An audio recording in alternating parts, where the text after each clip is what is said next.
Saudara, Anda masih menyaksikan Jogja hari ini. Saudara, pertumbuhan ekonomi DIY di triwulan 2 tahun 2024 melambat dibandingkan triwulan 1. Namun ekonomi tetap tumbuh positif seperti pada semua lapangan usaha seperti industri, pertanian, akomodasi makanan minuman, dan konstruksi. Listrik dan gas menjadi lapangan usaha yang mengalami pertumbuhan tertinggi. Pertumbuhan ini didorong masa liburan sekolah dan hari raya keagamaan seperti Idul Adha dan Idul Fitri.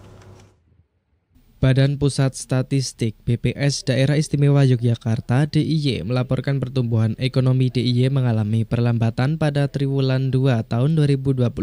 Pertumbuhan ekonomi pada triwulan 2 sebesar 4,95% lebih rendah daripada triwulan 1 pada tahun 2024 sebesar 5,04% dan triwulan 2 pada tahun 2023 sebesar 5,17%. Namun, secara akumulatif, pertumbuhan ekonomi DIY pada semester 1 tahun 2024 mampu tumbuh 5,00% daripada semester 1 pada tahun 2023. BPS DIY menyebut pendorong pertumbuhan ekonomi yang tinggi pada triwulan 1 karena adanya momen pemilu dan bulan Ramadan sehingga membuat lapangan usaha industri, akomodasi, dan makan minum meningkat sehingga pertumbuhan ekonomi DIY tumbuh 5% tertinggi di Pulau Jawa. Sedangkan untuk pertumbuhan tertinggi di triwulan 2 dicapai pada sektor lapangan usaha pengadaan listrik dan gas sebesar 13,32%, jasa keuangan 9,08%, dan konstruksi 8,50%. Faktor pemicu pertumbuhan di triwulan 2 yaitu momen libur sekolah dan hari raya keagamaan seperti Idul Fitri dan Idul Adha sehingga meningkatkan kunjungan wisata dan pemudik di DIY, bahkan angka pemudik tercatat tertinggi pasca pandemi COVID-19. Dampaknya, kebutuhan seperti listrik menjadi meningkat signifikan sebesar 11,54%.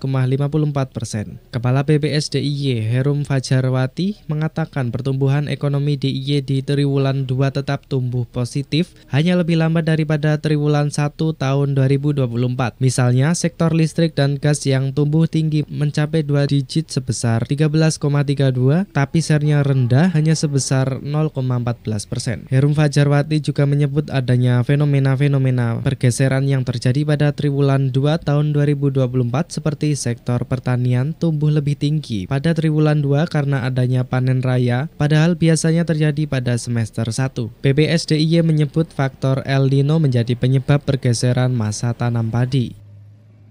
Saya garis bawahi bukan turun, tapi melambat, tetap tumbuh positif. Karena memang ada beberapa fenomena pergeseran-pergeseran tadi ya.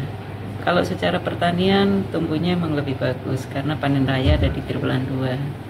Tapi kinerja lapangan usaha yang lain seperti industri, kebetulan di triwulan 1 itu ada momen pemilu yang membuat bergerak ya lapangan usaha industri, lapangan akomodasi dan konsumsi karena banyaknya kegiatan-kegiatan dan peralatan-peralatan maupun makan minum yang dihasilkan dari lapangan usaha industri. Kemudian juga ada hal-hal yang lain. Untuk pertumbuhan ekonomi ini kan juga ditopang dari mobilitas masyarakat. Tentunya dari mobilitas masyarakat itu juga akan ada kenaikan daya beli masyarakat untuk pariwisatanya, untuk apalagi di daerah istimewa Yogyakarta juga menjadi salah satu tujuan wisata yang mana event-event tadi yang ada di Yogyakarta juga tumbuh sangat luar biasa begitu, sehingga daya beli masyarakat tentunya akan juga tumbuh. Secara regional, pertumbuhan ekonomi di Pulau Jawa semuanya di bawah 5%. DIY menduduki peringkat kedua setelah Jawa Timur dengan angka 4,98%. Pertumbuhan ekonomi DIY lebih rendah daripada nasional sebesar 5,05%. BPS DIY pun memproyeksikan pilkada dan sejumlah event yang akan diadakan di DIY akan mempengaruhi pertumbuhan ekonomi di triwulan 3 dan triwulan 4. Demikian Paulus Yesaya Jati, TVRI Yogyakarta melaporkan.